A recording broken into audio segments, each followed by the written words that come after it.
વાત દાહોદની દાહોદ જિલ્લાના લીંબડીમાં કાટ રોડ ઉપર આવેલા જીવન જ્યોતિ વિદ્યાલય તેમજ RM દેવડા સ્કૂલમાં વિદ્યાર્થીઓમાં લોકશાહીના પર્વની ઉજવણીમાં કેવી રીતે લઈ શકાય તેમજ તેમાં કેવી રીતે વોટ નાખી શકાય તેના ભાગરૂપે વિદ્યાર્થીઓમાં જાગૃતતા આવે તેમજ અત્યાર સુધી સ્કૂલના વિદ્યાર્થીઓ મતદાન કરવાની જાગૃતિ ફેલાય તે હેતુથી સ્કૂલમાં વર્ક મોનિટરની ચૂંટણીમાં સ્કૂલ દ્વારા બનાવવામાં આવેલા નવીન EVM એપ્લિકેશનથી વોટિંગ કરવામાં આવ્યું હતું. ભારત એ વિશ્વનો સૌથી મોટો લોકશાહી દેશ છે, જેમાં લોકો દ્વારા ચૂંટાયેલા પ્રતિનિધિઓ વતી શાસન કરે છે. ચૂંટણી એ લોકશાહીનું પર્વ છે, જેમાં મતદારો પોતાની કિંમતી મતાધિકારનો ઉપયોગ કરે છે. જ્યારે આજનો બાળક પર આવતીકાલનું ભવિષ્ય છે.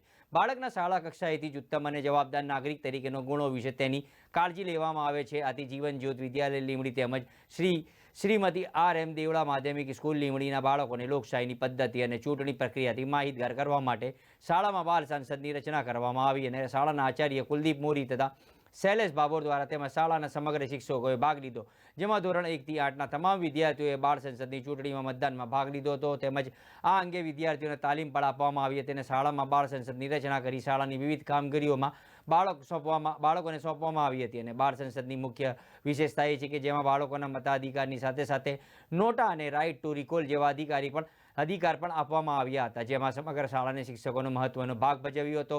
બાળ સંસદની ચૂંટણીમાં EVM તેમજ બેલેટ પેપરની સીલ પ્રક્રિયા પણ કરવામાં આવી હતી.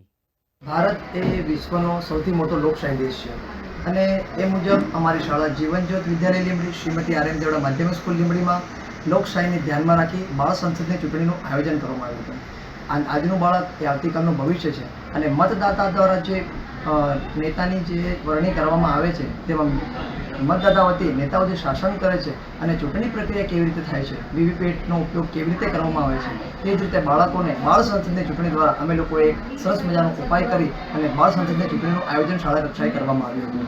તેમાં વીવીપેટ, EVM મશીન અને બેલેટ પેપરનો શું ઉપયોગ થાય છે તે પણ અમે બાળકોને શીખવ્યું હતું, તે માહિતગાર કર્યા હતા અને તે મુજબ સમગ્ર બાળ સંસદની ચૂંટણી અમે લોકો યોજી અને બાળ સંસદની ચૂંટણીનું પરિણામ પણ જાહેર કર્યું હતું. તેમાં વિદ્યાર્થીઓને જ્યારે આપણે વર્ગની અંદર પ્રવેશ કરીએ છીએ, બૂથની અંદર પોલિંગ એજન્ટ શું છે, પોલિંગ અધિકારી શું છે, બૂથ મતદાતા શું છે, તેમ દરેકની માહિતી આપી હતી અને મુજબ દરેક બાળકોને આઈ કાર્ડ પણ બનાવવામાં આવ્યા હતા. તે પછી બાળક વીવીપેટના મશીન દ્વારા અને EVM મશીન દ્વારા કઈ રીતે બાળક મતદાતા જે છે એ જે અધિકારી છે અને જે વિદ્યાર્થી છે એ સમગ્ર વિદ્યાર્થીઓને ધ્યાનમાં રાખી અમે લોકોએ અમારી વર્ગ રજિસ્ટરની સંખ્યાને ધ્યાનમાં રાખી અને અમે લોકોએ એક વીવીપેટ અને EVM મશીન દ્વારા ચૂંટણી કરી હતી, જેમાં દરેક વિદ્યાર્થીઓ 1 by 1 વર્ગમાં આવી અને બીપ સાંભળી અને ચૂંટણી કરી અને બાળકોને માહિતગાર કર્યા હતા.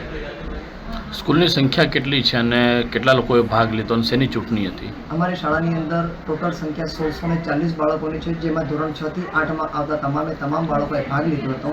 તેમાં વર્ગ પ્રતિનિધિ એટલે કે વિદ્યાર્થી અને વર્ગ મોનિટર એટલે કે વિદ્યાર્થીની દ્વારા આ ચૂંટણીનું આયોજન કરવામાં આવ્યું હતું, જેમાં વર્ગ શિક્ષક પોતાના બાળકને માહિતગાર કરી હતી અને એ ચૂંટણી પણ આપણે પૂર્ણ કરી હતી. તેમાં શાળાના GS અને શાળાના LR તરીકે પણ આયોજન કરવામાં આવ્યું. નામ?